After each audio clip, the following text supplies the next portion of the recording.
1773 ஒழுங்குமுறை சட்டம், regulating act அப்படின்னு சொல்லுவாங்க. ஒழுங்குமுறை சட்டம். ஓகேங்களா? இது எதுக்காக கொண்டு வரப்பட்டது அப்படின்னா 1600கள்ல ஈஸ்ட் இந்தியா கம்பெனி இந்தியா மீது வர்த்தகம் செய்யறதுக்காக வராங்க.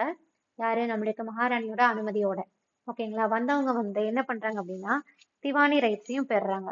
1765ல வங்காளம், பீகார், ஒரிசா போன்ற இடங்கள்ல திவானி ரைட்ஸை பெறுறாங்க. இதை தெரிஞ்சுக்கிட்ட மகாராணி 1858ல இந்தியா மீது நேரடி ஆட்சி, மேற்பார்வையிலான இல்லைன்னா நேரடி ஆட்சியை செலுத்துறாங்க. ஓகேங்களா? சுமார் 1773ல இருந்து 1858 வரைக்குமே நம்மளுக்கு கம்பெனி ஆட்சி தான் நடந்திருக்கும். மேற்பார்வையோட. ஓகே, நம்மளுக்கு பிரிட்டிஷ் பாராளுமன்ற மேற்பார்வையோட நடந்திருக்கும்.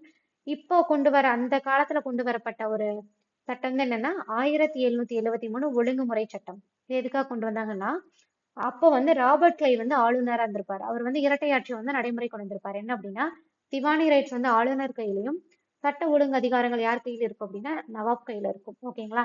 இதை ஒழிக்கிறதுக்காக கொண்டு வரப்பட்டது. அது மட்டும் இல்லாம ஈஸ்ட் இந்தியா கம்பெனியை மேற்பார்வை பெறதுக்காகவும் கொண்டு வரப்பட்டது. அது வரைக்குமே வங்காள ஆளுநரா இருந்தவங்க இந்த சட்டத்துக்கு அப்புறம் என்ன அழைக்கப்பட்டாங்க அப்படின்னா வங்காள கவர்னர் ஜெனரல் அப்படின்னு அழைக்கப்பட்டாங்க. இதன் மூலம் முதல் வங்காள கவர்னர் ஜெனரல் யார் அப்படின்னா வாரன் ஹாஸ்டிங்ஸ் கிளப் அவர்கள். ஓகேங்களா? 1773ல வாரன் ஹாஸ்டிங்ஸ் தான் நம்மளுக்கு வங்காள முதல் கவர்னர் ஜெனரலா இருந்திருப்பாரு. ஓகேங்களா? 1770கள்ல இருந்தே நம்மளுக்கு நார்த் பிரபு தான் பிரிட்டிஷோட பிரதமரா இருந்திருப்பாங்க. ஓகேங்களா? இந்த வாரன் ஹாஸ்டிங்ஸ் அவர்கள் என்ன பண்ணிருப்பாங்க அப்படின்னா இரட்டை ஆட்சி முறையை ஒழிச்சிருப்பாரு, தஸ்தக்குகளையும் ஒழிச்சிருப்பாரு. அது மட்டும் இல்லாம 1774ல கல்கத்தாவுல ஒரு உச்ச நீதிமன்றத்தை அமைச்சிருப்பாரு. இது மூலம் முதல் உச்ச நீதிமன்ற தலைமை நீதிபதியா சர் எலிஜா என்பே அவர்கள் உச்ச நீதிமன்ற தலைமை நீதிபதியா பொறுப்பேற்றிருப்பாங்க. இவங்களுக்கு ஹெல்ப்பா 3 நீதிபதிகள் இருப்பாங்க.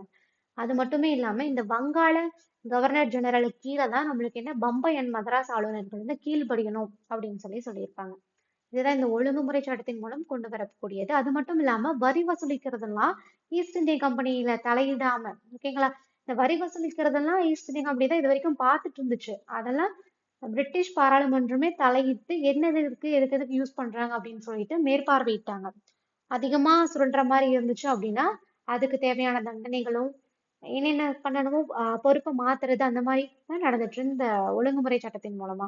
இது ஃபர்ஸ்ட் ஈஸ்ட் இந்திய கம்பெனிக்கு ஆப்போசிட்டா கொண்டு வரக்கூடிய, இந்தியாவுக்கு கொஞ்சம் சப்போர்ட்டிவா இருக்கக்கூடிய இந்த சட்டம் தான் இந்த ஒழுங்குமுறை சட்டம்.